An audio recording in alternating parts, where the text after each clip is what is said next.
Hey, my name's Daniel Prinn. I am with the Movie Buff Show. My colleague Arpit Nayak will be here shortly.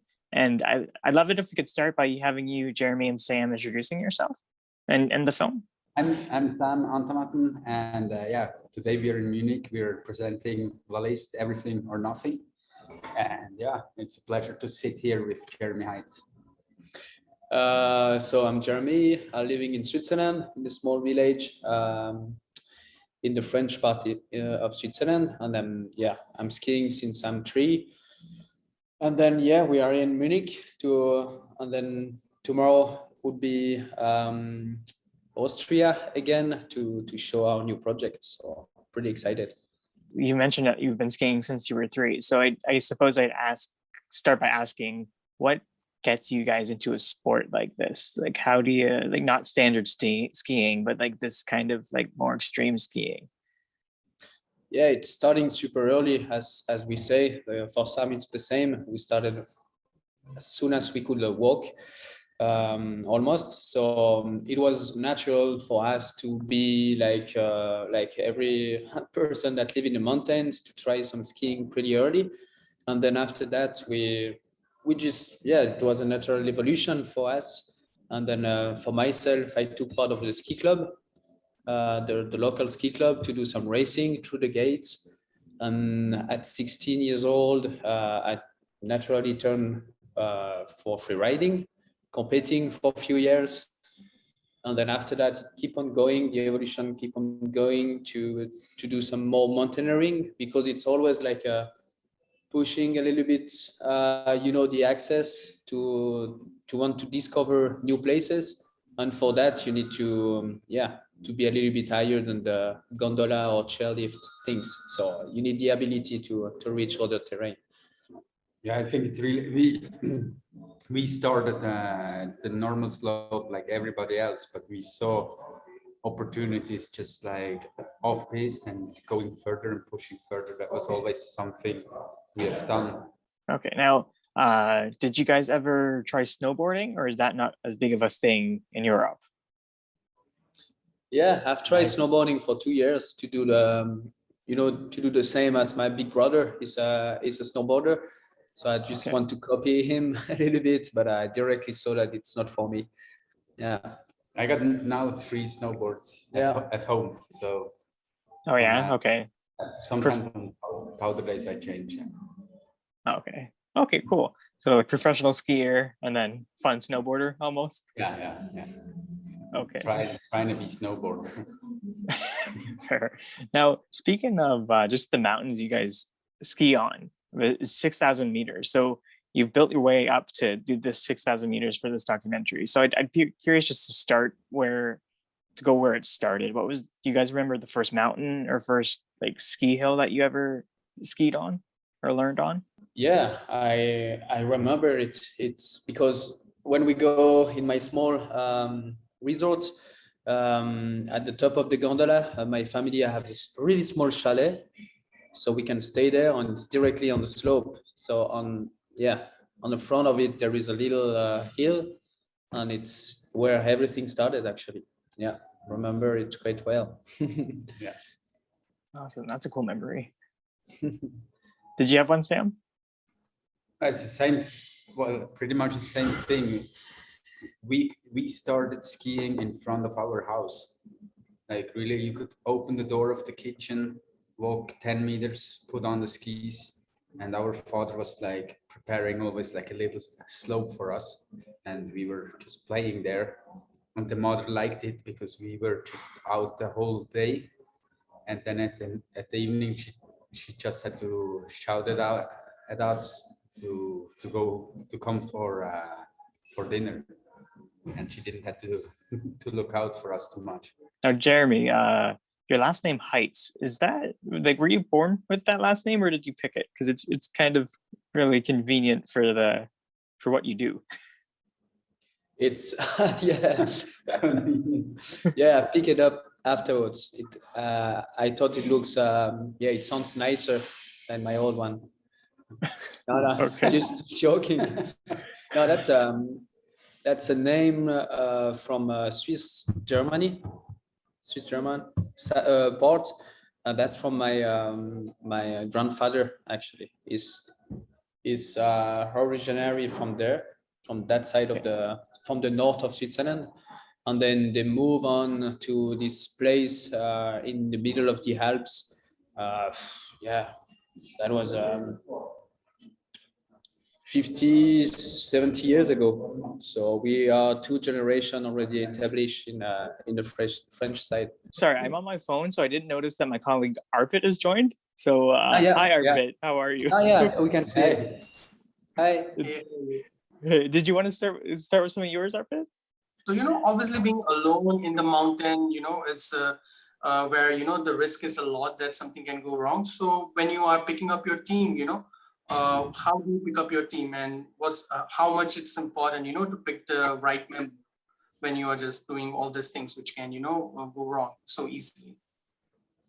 Yeah, it's really important to have a good team, to have like, first of all, a good partner. Like for us, for me, it was like really how you say, a blessing that Jérémie was there, because it's really difficult to find a partner that can follow you, that can also like push further.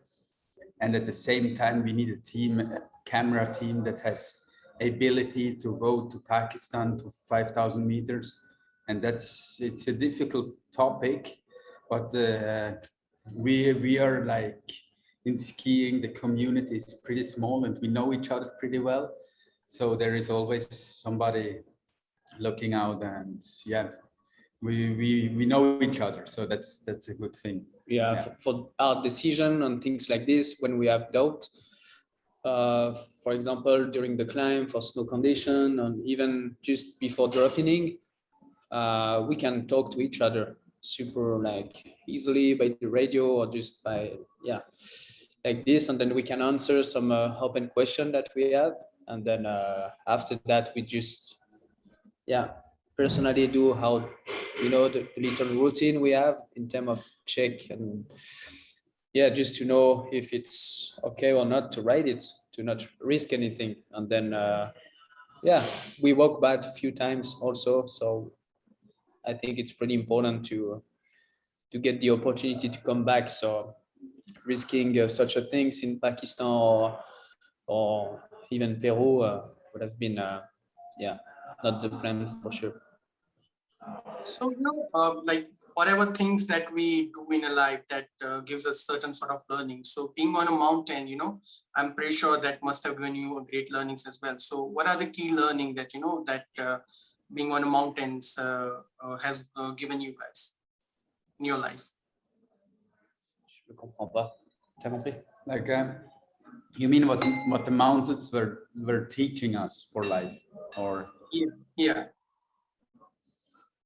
I think you can definitely say that when you move that much in the mountains, the mountain is forming your character, because every day, every minute you make decisions, and somehow you get really to the person, I think, to the personality we are right now. And it's in a positive way, because you really appreciate life in a good way, in my opinion. In a simple way. Yeah. I believe that it teaches you a lot of patience as well, because I think in your profession, patience is the key thing.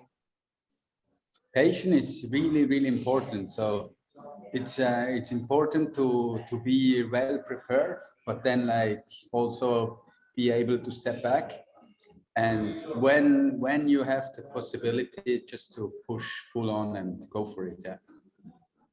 Daniel, you like to go ahead with your question?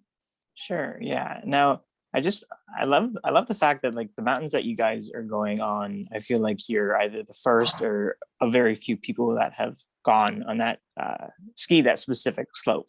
So is there, and it feels like very serene up there. So is there a way you could put that feeling into words, just kind of you in the mountain?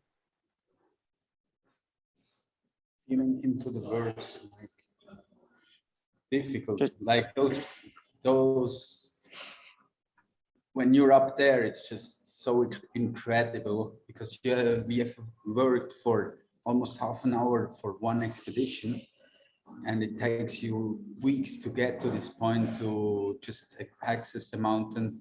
It takes you up the mountain for the whole morning you're climbing, and then it's like, for me, it's super powerful, yeah, to stand up there and to be able to ski down it. Yeah, also on the whole mission that we are doing, as you say, it's a huge preparation. You don't know if it's really skiable. You've never been there almost of the time. So, and then, yeah, there is the whole approach to do. There is the climbing side of it, which is super important in terms of mental preparation, because we can check, the condition and things like this. When we directly know, as soon as we are in the phase climbing, we directly know if we will have a really good time riding down this mountain or not. So it's some information that come really directly to you. And then, of course, there is the summit side, just the excitation of being able to climb these mountains, and then soon you're gonna start the fun part. So yeah, it's a whole roller coaster of emotion. And then as soon as you reach the bottom of the mountains, with all the decisions were made in the right way, I would say. It's such a good feeling, really cool. Does that climb up the mountain? Because that is hard work. So does that make the ride down all that more like rewarding? Sorry. Yeah, for sure. It has a different test than taking a helicopter or even a cable car or chairlift. When you are at the top, you've been walking for it, and then you will enjoy the every turn you will do much more differently. Yeah, it's really about the quality of skiing and not the quantity. For me personally, like, this is terrifying and thrilling. So I'd love to ask, is there anything about it that scares you guys? Yeah, it's the same. It's actually the same feeling, but I would say on different level, because it's our job now. So we can go in the mountains like every day. So we get used to those experience. We get used to take a decision, to check the condition, to be on our skis. Sometimes it's sketchy condition, even in our home resort. So yeah, I think we are able to push a little bit more on being confident at the same time on our skis.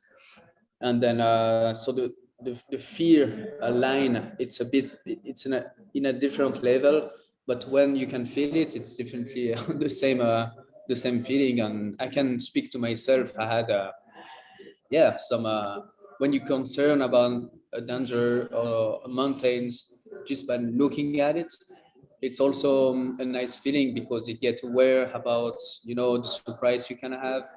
And then it's a certain respect also that come through these feelings. Okay, fair enough. Arpit, do you have any? Sure. So, you guys as were talking about the fear and everything. So you are in the sports, where the fear is immense, compared to, let's say, other sports. So while you are just performing everything, do you have that fear in your mind, or you just have to keep that fear out of your head, while you are just on the mountain? I think fear is really important to have, but it's something like when we prepare, or when we are on the way up, there is a certain like fear towards the mountain, but it shouldn't be like you yourself losing your ability to make good decisions in the mountains. So it's always in the back of our mind, but fear shouldn't take over of your moving. So how do you guys find all these mountains? Do you guys just do the Google search, or it's a word of mouth in the community? How do you find it? Yeah, mostly it's really the visual of somewhere in a book, or a picture that we see also on Instagram or on the web. And then you go closer into it, you search for it on Google Earth, for example. How is that mountain? Where is it? How is the exposition? And that's where it started. Really is really on a simple image, and then you just go from there on. Yeah, but it's super difficult to find like an objective that drives you, that looks nice, but because there is so many 6,000 in Pakistan that people don't even name it, because there is like it's so huge, the Himalayas and Karakoram. But yeah, for example, the one we picked up, they are well known just by their beauty. Leila Peak, it's peak directly to us with this beautiful line we wanted to ski. And then Artisan Raro, it's well known with the Paramount Picture thing. So there, Artisan Raro already have a story on it with Patrick Valençon. That ski the first time the phase we did. So yeah, at the end we get like a lot of information on the web, into books also, and then friends that are alpinists or that already travel to their country. They always take picture because they have the kind of the same vision. They like mountains and things like this. And then, for example, the last expedition we were discussing with a mountain guide that was there 2 years before us, and then he just said that this place is just amazing. There is like skiing lines all over. He's a skier himself, so yeah, it's how we do. We just speak to this small community of mountains. So, while you were just describing me everything that what goes before just picking up the place, I wonder that how long does that take you guys to do, let's say, the search or do the planning before the final D-Day? Depending, yeah. It really depends on the mountain, on everything, but you could say from where you get the idea to where you're standing on top of the mountain, it's between 4 to 6 months. So it's a huge process, and at the end it's like a lot of thinking about that one descent. So it's a lot of preparation. So let's say today is the day you guys have decided to go on a skid, or let's go on a mountain. And let's say the weather is not as much the same as you have predicted. So that can ruin your plan altogether? Yeah. Every time.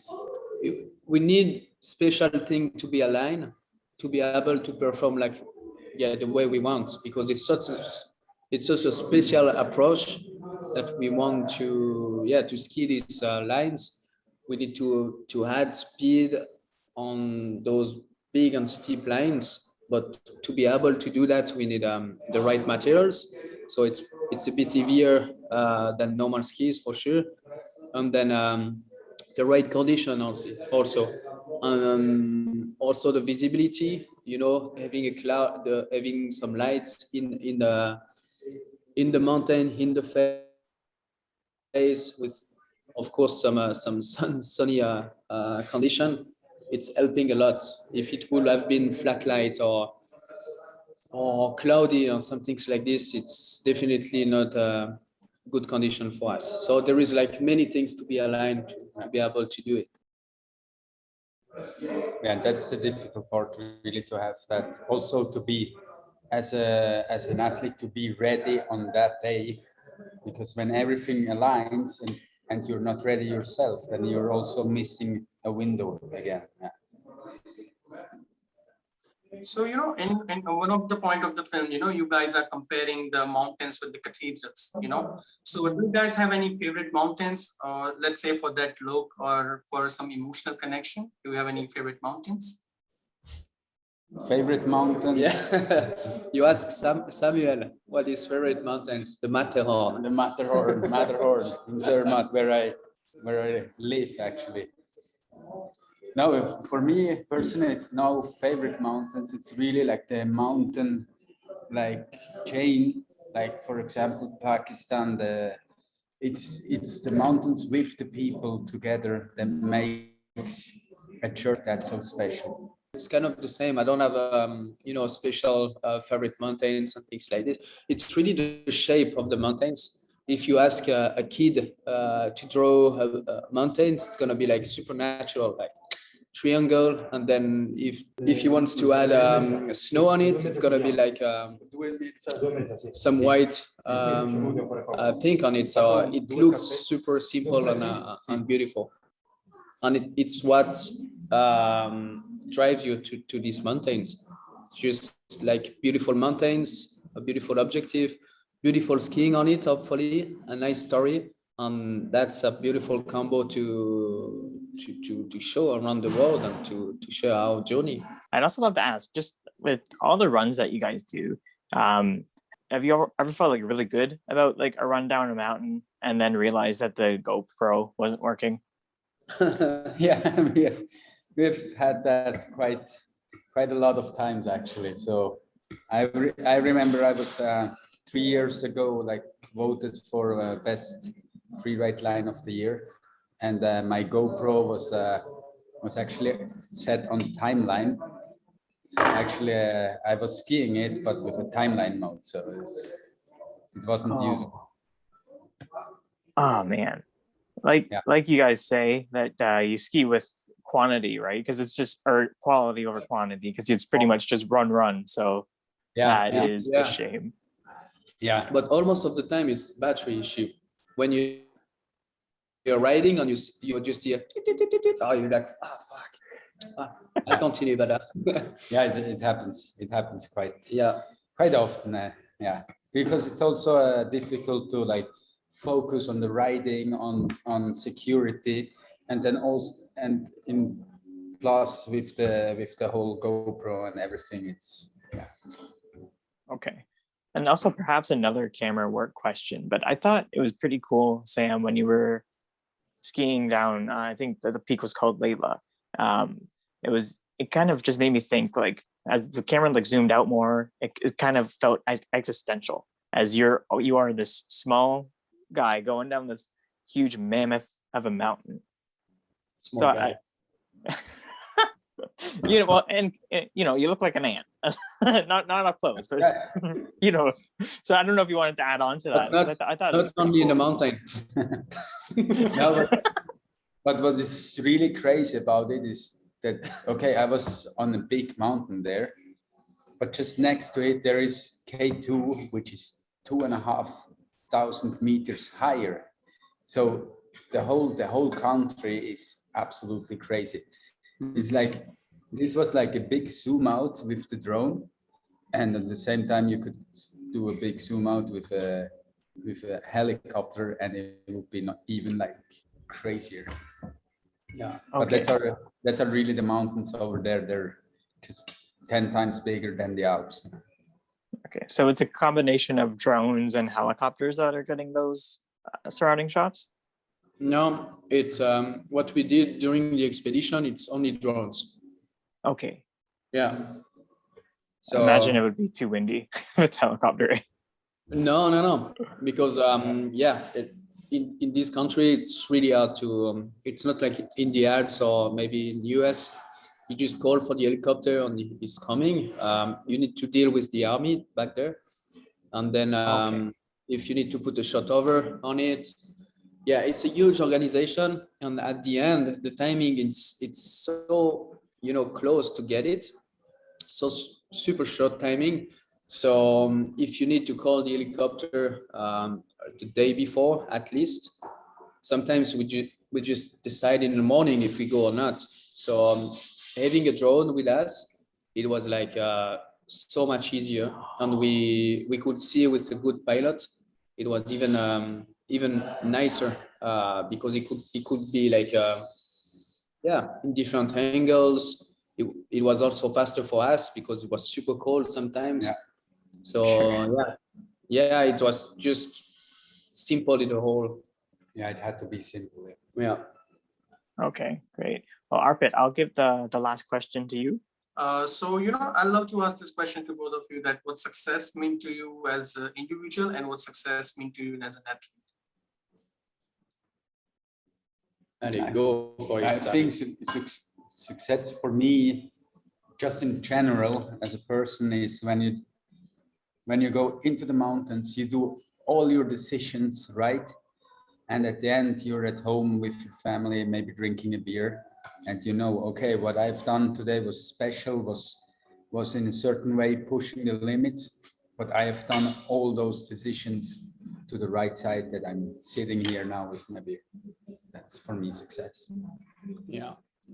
And success for me, it's actually what we are doing now. Super lucky, and we realize that we can live every day like we want, because we like to go in the mountains, we like to train, to push ourselves.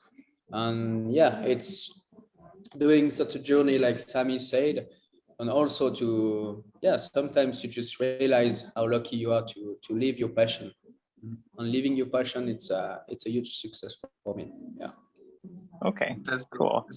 Cool. So we don't interview many athletes. So we just wanted to, so this has been really cool for us. And we just wanted to thank you for Jérémie Heitz and Sam Anthamatten for chatting with us about the List, Everything or Nothing, which is actually a sequel, because this is the second time you guys have done this. But either way, thank you for chatting with us on the Movie Buff Show. And we really appreciate your time today. Thank you. Thanks to a you. lot.